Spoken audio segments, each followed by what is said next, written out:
further than yoga. Namaste and welcome. I'm Susan. Welcome to my YouTube channel, Susan Ni Rahilly, to what I call further than yoga. My meditation class goes out weekly from here. When I say further than yoga, I'm not disparaging yoga or the very sincere yoga teachers who are around us. But I have seen for a number of years now that there's been a settling in to promoting various styles of physical yoga, postural yoga practice, to the benefit of the media, to some teachers, and to the benefit of making yoga into an industry, but to the detriment of the whole of yoga. And the whole of yoga is intended to take us further than the physical benefits, or in fact the de-stressing mental and emotional benefits. I teach that yoga is the way we live with the divine in our lives, because we can experience direct communion or communication through our practice. And this practice, as I teach it, comes directly from Patanjali, and previous to Patanjali. But Patanjali, the Indian sage, was known as the father of yoga, and he compiled the various practices of yoga which take us to enlightenment into an 8-step path. So he compiled that probably 1,700 years ago, as far as we know, but from ancient knowledge.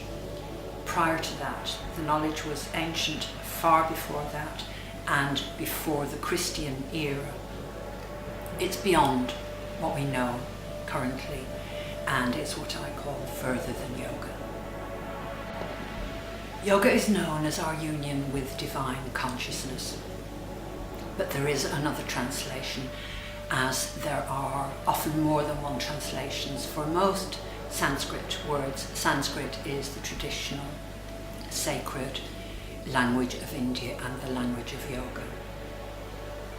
And the other translation is that yoga is a binding, a practice which binds us with the divine. And the path of yoga takes us to samadhi, a state which binds us with higher consciousness. And it's also a belief that there is a transcendent source of energy, and your life has a purpose which binds you in a commitment through which this vital process flows.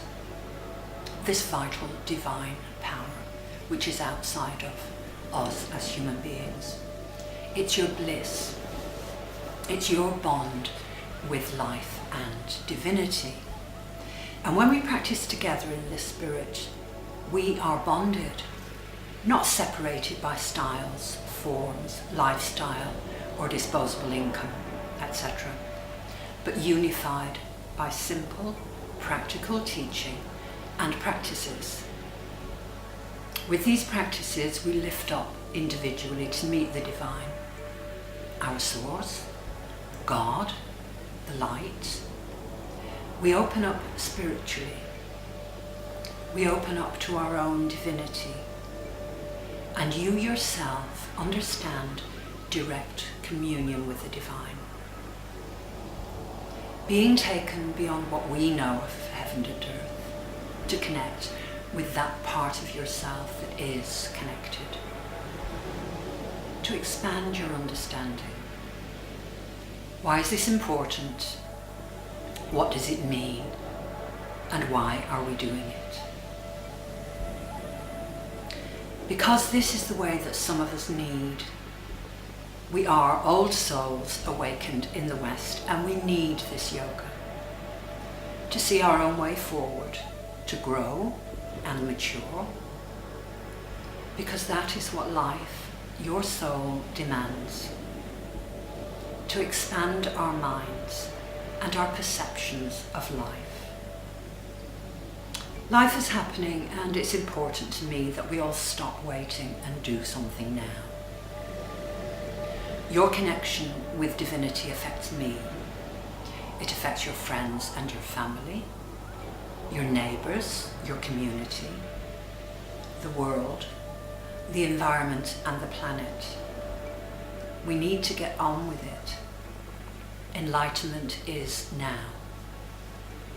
So I'm teaching further than yoga, and this is how you do it. Here in my meditation classes, I teach you guiding principles from the ancient teachings and the whole of yoga. And I instruct you with the practicality of doing this for yourself in your daily life. Practice, helping us to see the divine in our signs, our symbols, our daily messages on our soul's path. Living with this in our daily life, and so that we can see our own way forward. Namaste. Susan.